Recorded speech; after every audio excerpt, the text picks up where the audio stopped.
Walang katotohanan ang hindi nabubunyag. Naniniwala ba kayo guys sa kasabihang yan? Well, para sa akin, totoo naman ho yan. Kahit itagot mo sa hukay, yung pinaka umaalingasaw na sekreto mo, pag talaga in the God's perfect time, lalabas at lalabas yan. Minsan nga nanggagaling pa yan sa mismong bunganga mo.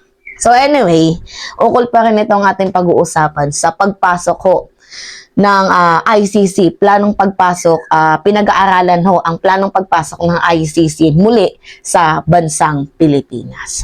So ngayon guys, nagsalita ho yung isang kakamputan na pare. Anyway, kahit kakampun siya, may point naman ang paring iyon, si Villegas. Kasi guys, ang pagpasok ng ICC, doon natin malalaman yung violation against humanity na ginawa ni dating Pangulong Rodrigo Roa Duterte sa bansang Pilipinas ukol sa kanyang kampanya, maigting na pangangampanya dito sa bloody war on drugs, sa madugong war on drugs. So sabi dito guys sa balita, Villegas backs entry of ICC probers an act of sovereignty for truth, justice. So ngayon guys, medyo kinakalampag na kasi si kadigungan nitong mga kaluluwang na biktima ng kanyang palpak na war on drugs. Alam nyo kwento ko sa inyo, singit ko lang. Si PBBM, kahit hindi ho masyadong tinapangan niya yung kanyang kilos dito sa usaping droga, pero yung kanyang pangangampanya, 'di ba? Pagpigil sa paglaganap ng droga sa bansang Pilipinas ay mas naging effective. Alam niyo kung bakit? Kahit hindi ho madugo yung pakikipaglaban ni Pangulong PBBM sa war on drugs, nagiging much effective siya kasi ang kanyang pinupunterya dito is yung mga main user, main player, yung mga ugat, at beside, yung mga nahuhuling mga droga, ang ginagawa nila, iniipon, and then, sinusunog nila. Just like what happened recently, di ba, na merong 6 na bilyon na droga ang sinunog doon sa Cavite. So, marami ring nakapansin na mga congressman, mga mayors na mas naging effective at mas, 'di ba?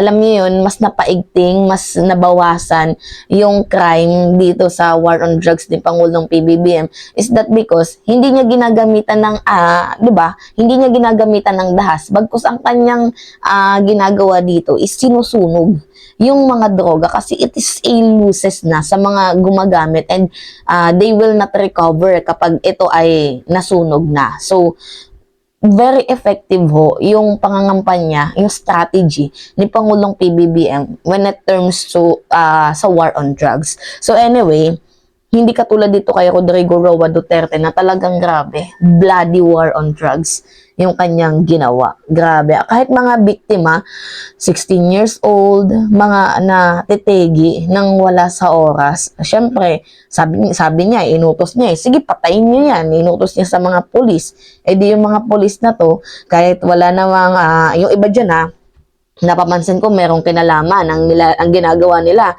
yung taong walang kasalanan nilalagyan nila ng kasalanan, tapos tsutsugin nila, tapos sasabihin nila ng laban, 'di ba? Ganun yung ginagawa ng mga kapulisan during sa panahon niya. Anyway, hindi naging maganda yung bunga ng war on drugs ni Duterte. So anyway, sabi dito, Lingayen Dagupan Archbishop Socrates Villegas has urged the government to let the International Criminal Court or ICC investigator into the country to investigate alleged violations committed during the drug war of the administration former President Rodrigo Roa Duterte.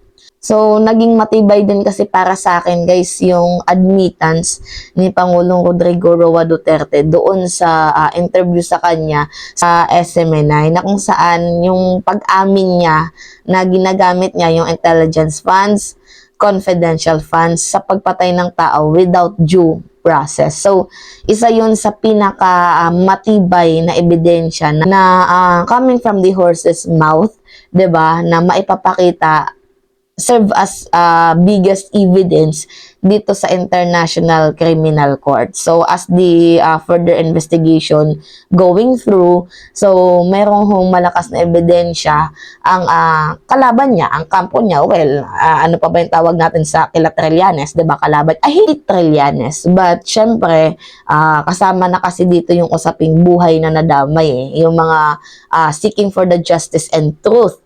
Diba? So, diba? Kakampi tayo sa less evil. So, in terms of war on drugs lang naman.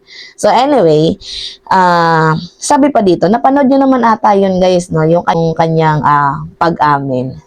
So, anyway, in so far as this process seeks to ferret out the truth and possibility to hold accountable those who in an arrogant, abuse of power may have caused other, even possibly innocent people, loss of life in violation of guarantees enshrined in the Philippine Constitution as well as in human rights treaties to which the Philippines is a party through inquiry by person without vested interest or prior alliance should be welcome. Sabi ho niyan sa statement. So anyway, yung kapangyarihan kasi ni Kadigungan, masyadong naabuso. Even though sa sa COA auditors, dagdag ko lang sa inyo guys, yung COA auditors, yung mga COA reporters na yan, takot mag-audit dito sa SALN, sa anong mga Dutertes. That because nagbanta ako si Pangulong Rodrigo Roa Duterte na sige, subukan mong magsalita, papapatay ko kayo, ilalaglag ko kayo sa hagdanan. Diba ganyan ho yung kanyang pagbabanta. So, that is the reason why na talagang super abusive ni Pangulong Rodrigo Roa Duterte sa kanyang termino, sa kanyang kapangyarihang hinahawakan. And dagdag pa dyan, diba, palaki ng palaki yung perang napupunta na sa kanyang anak, sa confidential funds ng kanyang anak. Akala ata ni Sara Duterte, city ho ng buong Pilipinas, yung Davao. Anyway, going back sa ating topic, wala namang kasalanan ng hindi talaga napagbabayaran, guys. So, the Archbishop declared the truth never destroyed a nation. So, it is falsehood that has been the undoing of many people. So sabi ho ni Villegas also clarified that the allowing the entry of ICC investigator should not mean trust has been lost for the Philippine investigation and prosecutor in running after those believed to have committed violation during anti-illegal drugs operation. So, that's not what you think, guys, na if papasukin natin ng ICC is mukhang lalabas na ay mahina yung investigator sa bansang Pilipinas, mukhang hindi kaya natin, ganun. Hindi naman yan ang ibig sabihin nun. Pinapasa natin ng ICC para tulungan ho tayo sa exact details, para mas mapadali ho ang investigasyon sa further case ni dating Pangulong Rodrigo Roa Duterte. So anyway, maganda naman na pumasok ang ICC sa bansang Pilipinas kasi if wala ka namang kasalanan, 'di ba? Bakit ka matatakot? 'Di ba? Ako guys, dati I swear na ayaw ko sa ICC. Promise yan. Ayaw na ayaw ko sa ICC. Because dahil meron naman tayong sariling justice system, 'di ba? Meron naman tayong bakit sila mangingialam. Pero nung umamin na ho si dating Pangulong Rodrigo Roa Duterte sa kanyang ginagawa, doon ako napaisip na kailangan na papasukin ng ICC sa bansang Pilipinas. Kawawa naman yung mga taong humihingi ng justice sa mga nabiktima sa kanilang pamilya. Mga walang kamuwang-muwang, diba? Na mga nabiktima. Although, sabihin na lang natin, yung firm ho ni Pangulong PBBM, yung kanyang pag-reject sa ICC, matagal niya na yung sinabi na hindi niya papapasukin ng ICC sa bansang Pilipinas. Matagal niya nang sinabi yan. Pero, hindi naman magsasalita si DOJ Secretary Boying Remulla na pinagpaplanuhan niya na pag-aralan kung pasok ba tayo ulit dito sa ICC na to. Hindi yan niya sasabihin ng walang conscience, di ba? Nang walang pagkonsulta dito sa ating Pangulong Bongbong Marcos. Kasi, wala namang magagawa si DOJ Boying Remulla if sinabi ni PBBM na hindi. Pero, 'di ba? Logic na lang guys. Hindi yan magsasalita si Boying nang walang pahintulot ni Pangulong PBBM. Nagigets niyo ako? Anyway, if we have faith in ourselves and in our institution, then we should not hesitate about allowing official of the International Criminal Tribunal to see themselves that we are able to bring the culpable before the bar of justice. So, Villegas said, also understand concern over Philippine sovereignty and allowing the ICC entry.